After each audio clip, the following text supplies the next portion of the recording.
Hi everybody, so today we're moving on to the second poem by Robert Frost. It's called Mending Wall. I'll read through it first and then I will talk through some analysis of it, so you can take some notes if you want as you're watching the video.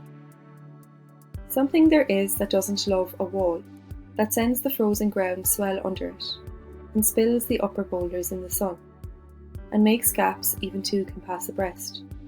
The work of hunters is another thing. I have come after them and made repair, for they have left not one stone on a stone, but they would have the rabbit out of hiding, to please the yelping dogs. The gaps, I mean, no one has seen them made or heard them made, but at spring mending time we find them there. I let my neighbour know beyond the hills, and on a day we meet to walk the line, and set the wall between us once again. We keep the wall between us as we go, to each the boulders that have fallen to each, and some are loaves and some are so nearly balls. We have to use a spell to make them balance. Stay where you are until our backs are turned. We wear our finger rough with handling them. Oh, just another kind of outdoor game, one on a side. It comes to little more. There where it is we do not need the wall. Here is all pine and I am our apple orchard. My apple trees will never get across and eat the cones under his pines, I tell him. He only says, good fences make good neighbours. Spring is the mischief in me, and I wonder if I could put a notion in his head. Why do they make good neighbours? Isn't it where there are cows? But here there are no cows. Before I built a wall, I'd ask to know what I was walling in or walling out, and to whom I was like to give offence. Something there is that doesn't love a wall, that wants it down. I could say elves to him, but it's not elves exactly, and I'd rather he said it for himself. I see him there, bringing a stone, grasped firmly by the top in each hand, like an old stone savage armed. He moves in darkness, as it seems to me, not of woods only and the shades of trees. He will not go behind his father's saying, and he likes having thought of it so well. He says again, good fences make good neighbours. So there's a few things to note about this poem. Firstly, it's written in the first person plural. The purpose of this is that the poem is quite personal. The language is quite colloquial. There's nothing too difficult in terms of the words and that in it. It's easy enough to understand. The wall, you should note, is a metaphor in the poem. It separates them physically, but also joins them together as it brings them together once a year to fix the wall. Building the wall is a long-standing tradition that's been passed on from generation to generation. Frost questions the wall. He questions also how his neighbour just seems to accept the wall. He doesn't like that his neighbour hasn't thought about why the wall is there, and I think really he's just trying to get his neighbour to think about why the wall is there. The poem really just explores humankind's need to build boundaries and respect the rules of society, even when we don't think about them.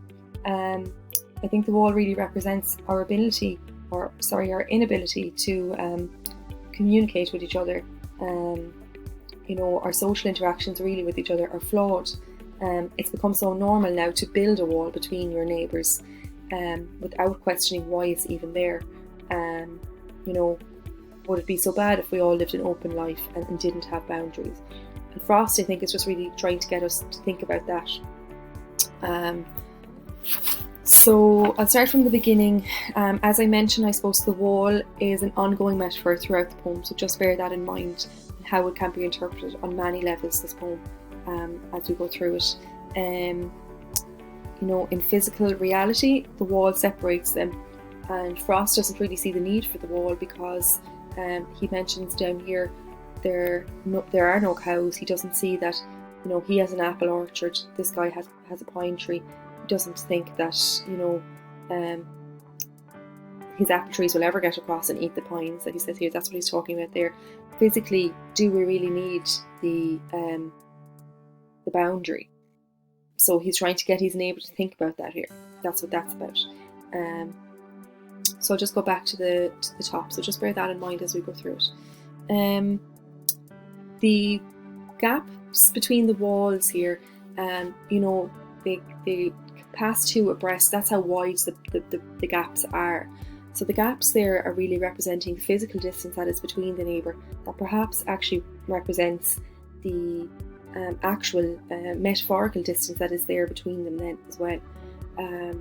That they're not in contact the whole time, these neighbours. They only meet up once a year to fix the wall.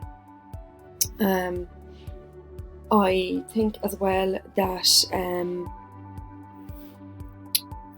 the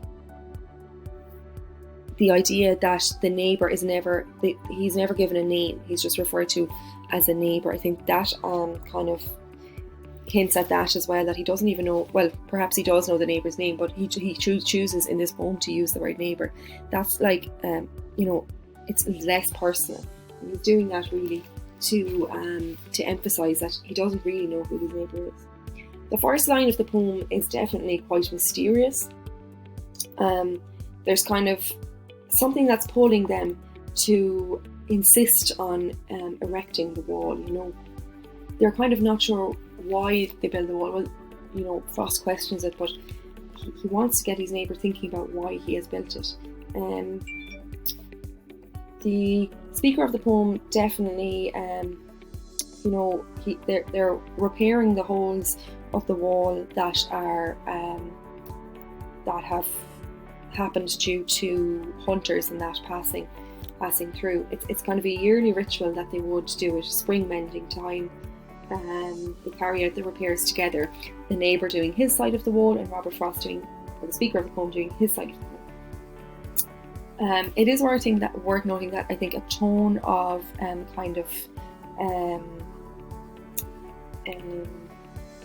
guess coldness kind of comes into the poem when Robert Frost starts thinking about keeping that wall between us, that idea that the wall is there to keep them apart. So, is that a good thing or a bad thing? I suppose he's just thinking about it. There is kind of good humour in them between the neighbour and the speaker as they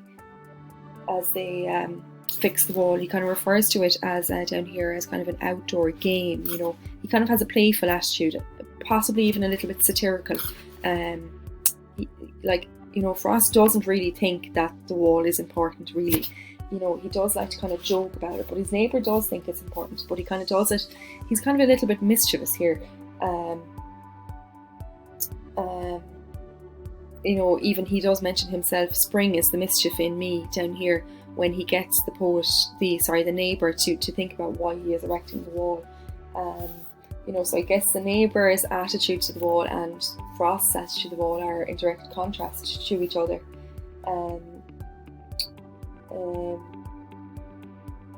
I think the neighbour is very much shown as somebody who accepts the status quo.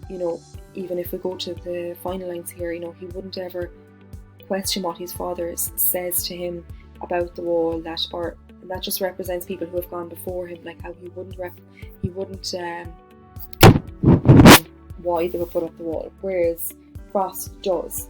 I suppose this line here, I think, is probably my favourite line in the poem.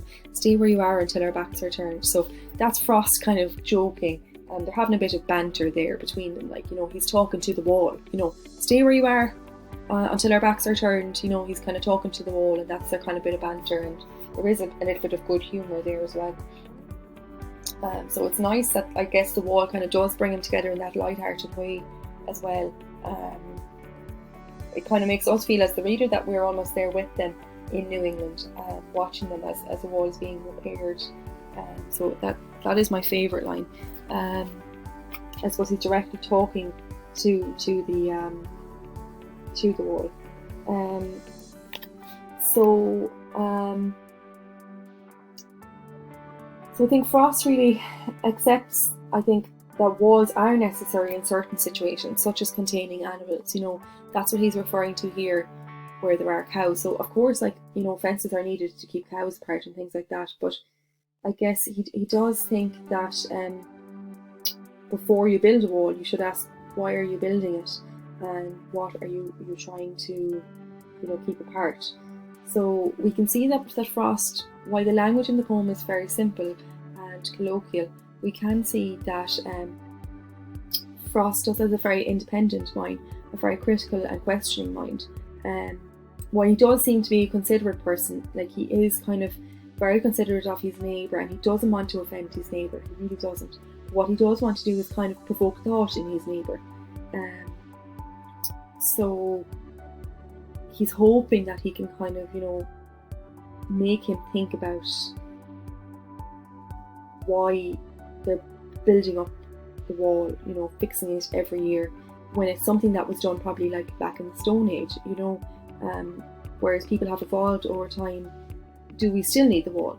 But the neighbour doesn't really want to question that. Whereas we can see that Frost is definitely quite wise. He's, you know, he definitely is quite an independent thinker, as I've mentioned. Whereas the neighbour definitely just keeps repeating, good fences make good neighbours. So that's kind of interesting there. I think there probably is a little bit of tension here towards the end, as the neighbour is repeating. He could be getting a little bit annoyed with Frost because he keeps kind of provoking him, saying, you know, why are we building the wall, you know, especially here when it says he moves into darkness, as it seems to me. So that's definitely I think the neighbours definitely starting to feel uncomfortable at this point. So I think Frost realises that, you know, his mischief needs to stop, and he doesn't want to make his neighbour feel uncomfortable, so he stops questioning him. So I guess what he's really getting at is that human cooperation, to take place, it needs two sides of the wall. You know, we need two people to cooperate with each other, and that I think he's commenting really on human dilemmas that we do come across in life, that where it takes two people to get involved. You know, so that's what I mean about the wall as a metaphor. Really,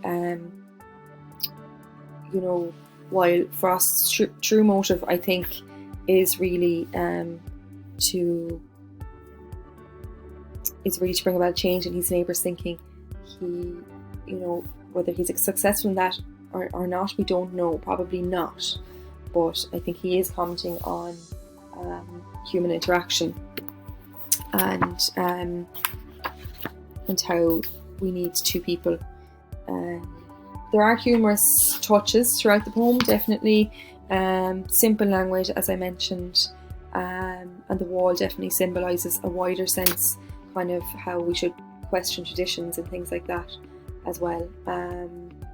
So as I mentioned, while the wall is physically separating them, it also brings them together once a year. So a few different themes in there, such as boundaries, you know, tradition, and things like that. So I hope that helped. Let me know if you have any questions.